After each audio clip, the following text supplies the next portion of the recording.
Howdy folks, Jambareeqi here and welcome to Jambareeqi Extra, the show where I review a film by answering a series of questions. In this episode, The Princess and the Frog.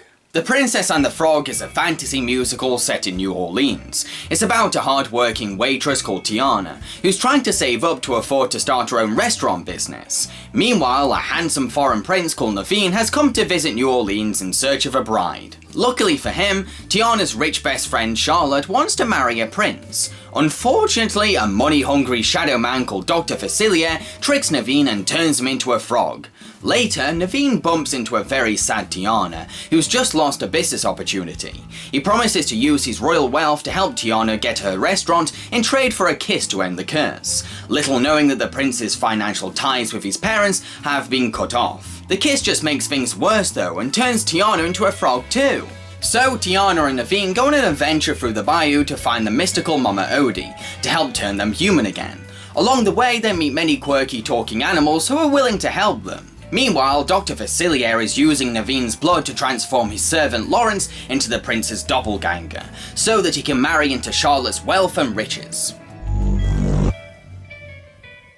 To me, the story for this movie is quite underwhelming. It's not much.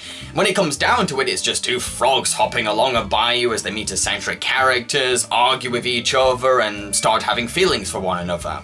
That's about it.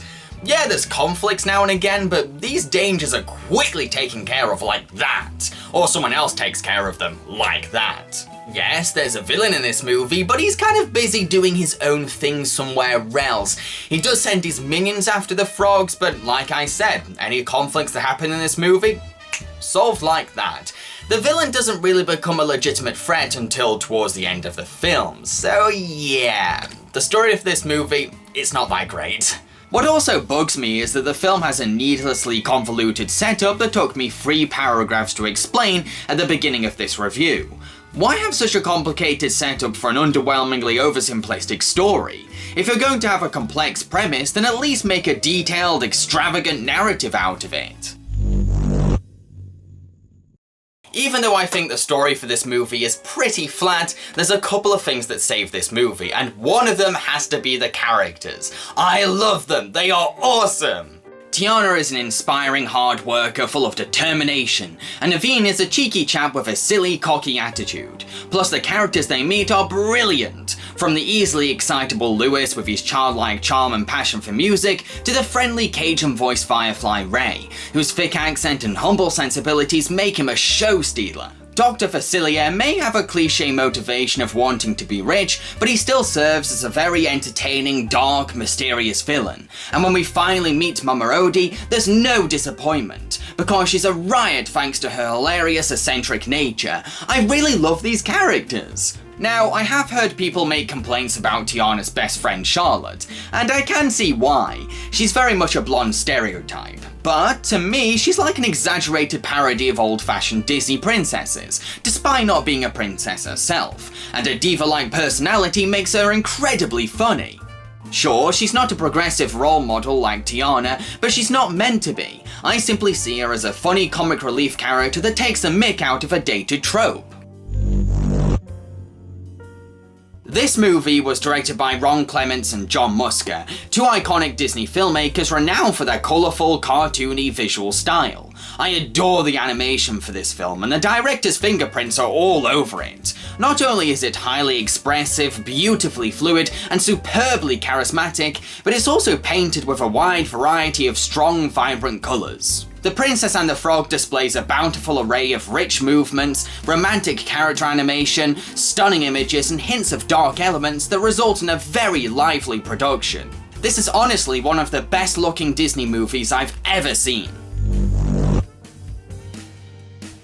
I love the songs in this movie. I find them to be memorable, entertaining, and worth singing along to. The best thing about them, to me, has to be how they let the film's universe dictate their styles and genres. The Cajun background leads to a catchy country number by Ray, plus the African-American culture inspires a series of hip jazz-fueled songs and a fun gospel track by Mama Odie. Dr. Facilier's musical number is often considered to be one of the best villain songs by Disney, and I can see why. It combines a fun, jazzy rhythm with a colourful energy and sinister implications. There's a delightful mix of multicultural and 1920s influence to the musical element of this film. I love it! Tiana and Naveen definitely have some kind of chemistry. They click together, they bounce off each other, but I wouldn't say that they're in love, considering that they've not really known each other a long time. There's something there, don't get me wrong, but it's not a relationship that warrants a proposal or even I love you. It's clear that the filmmakers wanted to jump 5 steps ahead just so they could achieve their traditional happily ever after, which makes the romance very rushed.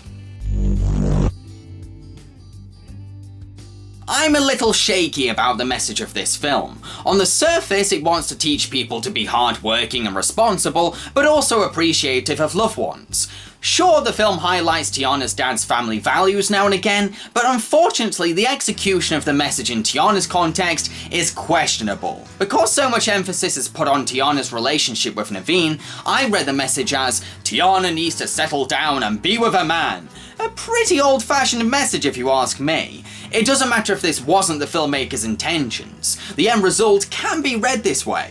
When Tiana makes the realization that she needs to spare time for love, the film forgets that love means more than just romance, and downplays the importance of Tiana's other loved ones. It's pretty warped that the film wants Tiana to make her short-lived romance with a man she's not known long a top priority. This message could have been handled much better if the film focused more on Tiana ignoring her existing loved ones and having to learn to appreciate them by the film's end, rather than learning to spare time to romantically love a man she's just met. Even though I don't think its story is any good, and I do find its message to be kind of old-fashioned, I still really love The Princess and the Frog. It's a very fun movie with lovable characters, memorable fantastic songs, and stunning colourful animation. I highly recommend it, it's that entertaining. I've been Jambareeqi and I hope you enjoyed my review. If you did, then I encourage you to like, subscribe and share. I'd also really appreciate it if you could support me on my Patreon. So, what am I going to be reviewing next?